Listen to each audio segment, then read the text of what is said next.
ցանկացած ղեկավար ընտրելիս կամ նշանակելիս հաշվի են առնում նրա մասնագիտական պատրաստվածությունը եւ ղեկավարելու հմտությունները, կազմակերպչական, տեղեկացված փորձ եւ այլն։ Մենք 18 թվականից սկսած 21-ին հատկապես սխալ ընտրություն արեցինք։ Ընտրեցինք մարդու, ով ոչ մի ղեկավարման փորձ չուներ, չհաշված որ դիվանագիտական աշխատանքի փորձ չուներ։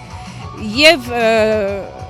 գիտեք էլի, դիվանագետ կարող են աշխատել հազվադեպ մարդիկ, նույնիսկ բարձրագույն համապատասխան կրթությունը դեռևս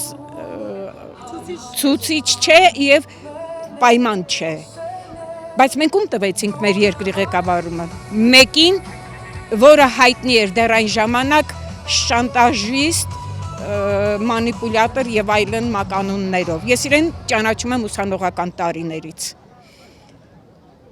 Ունեմ բոլոր իր հրատարակած թերթի համարները այսօր էլ։ Եվ ընթացքում համոզվեցի, որ այս մարդու մեջ կա ատելություն, չեմ հասկանում պատճառը, հայկականի հերոսականության, ընտանիքի, ամենայն լավի հանդեպ։ Եվ մենք այս 5 տարվա ընթացքում կորցրինք մեր արժանապատվությունը որպես ազգ, որպես պետություն, որպես միջազգային միավոր։ Մենք շատ կորուստներ ունեցանք, կորցրինք Արցախը, այնպես հեշտ մատուցեցին սկուտեղի վրա, կարծես իրենց հոր տնից էին բերել, կամ հավիճ ուտեր, էլի, բռնեցին ու շպրտեցին։ Եվ այսօր որպես հայ, ինչպես ենք զգում մեզ, ինչ ապրումներ ունենք, ես չեմ կարողանում առանց հուզվելու խոսել Արցախի մասին։ Եվ ինձ համար անհասկանալի էր մեր ժողովրդի վերաբերմունքը այն հարցին, երբ այսպես կոչված առաջին տիկինը իբրև հայտարարեց դեռ պատերազմից առաջ, փամփուշտներից պատրաստեց խաչ եւ հայտարարեց, որ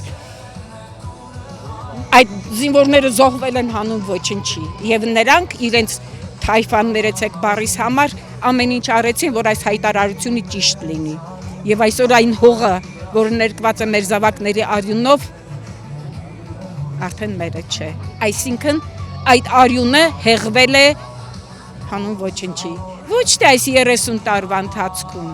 այլ հազարավոր տարիների ընթացքում, որ մարդիկ ատամներով այդ հողը հայ են պահել։ Եվ այսօր մեր այսպես կոչված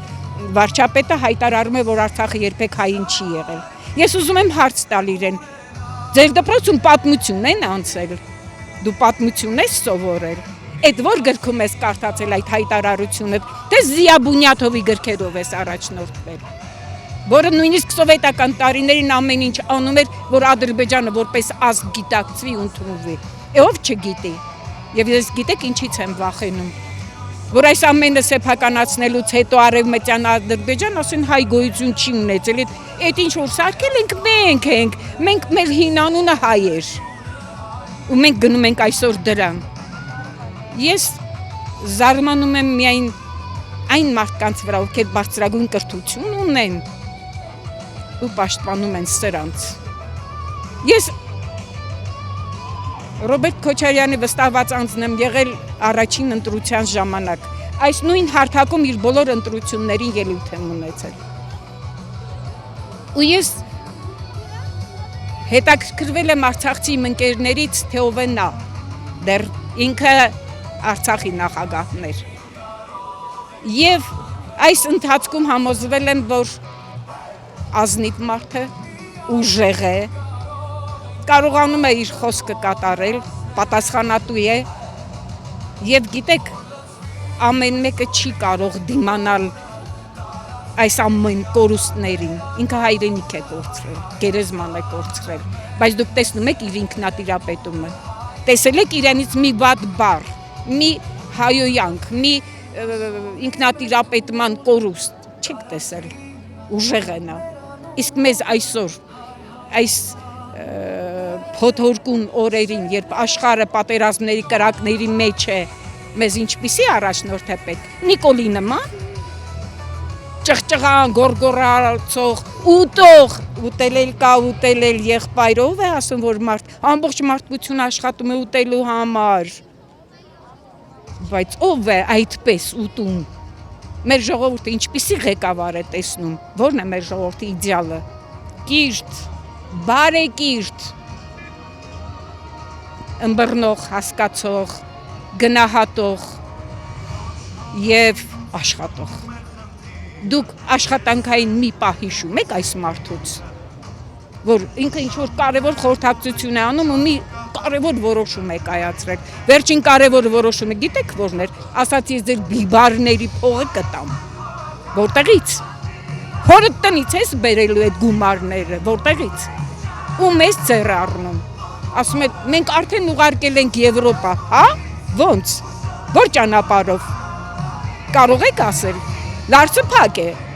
Բաթումիով, նավով, ուր պիտի գնան, վարդերն ուղարկում ես Բրյուսել, հա, ձեռ ես առնում մեզ, ու բոլոր հասկացող մարդիկ պիտի, ովքեր գրագետ են, ովքեր սիրում են այս մի կտոր հողը, նրանք պիտի ընտրեն Ռոբերտ Քոչարյանին։ Առաջին հերթին կիրականացվի Արևմտյան Ադրբեջան ծրագիրը։ Ես 300,000 թիվը չեմ ասում, որովհետև կարևոր չի 300 թե 3000, այլ կարևորն այն է, որ այսօր էլ այստեղ ադրբեջանցիներ կան, որոնք զբաղվում են լրտեսական աշխատանքով։ Ես պատերազմից հետո էլ եմ հանդիպել այստեղ ադրբեջանցիների, մինչև պատերազմն էլ։ Ես շատ եմ շփվել իրանց հետ, ես հրազդանցի եմ, իսկ հրազդանում գյուղեր են եղել ադրբեջանական։ Ես շրջել եմ, միայն Բաքվում չեմ եղել, ամբողջ Ադրբեջանը ես այն սովետի ժամանակման եմ եկել։ Ճանաչում եմ իրենց, դեմքով էլ գիտեմ։ Ես գիտեմ, որ նրանց մասին ժողովուրդն ասել է Թուրքի հետ բարեկամացիր, բայց դանակդ մոտդ պահիր։ Իսկ եթե մարդը նրա հերոսը քնածին սպանողն է, մորթողն է, այդ ազգի հերոսը, ոնց ես նրա հետ ապրելու, ինչպես, ես չգիտեմ, ես ուղղակի ասում եմ նորից չեմ հասկանում գրագետ մարդկանց, ունեմ ընկերներ, բժիշկներ, ուսուցիչներ, ես ինքս ուսուցիչ եմ, գիտնականներ, բայց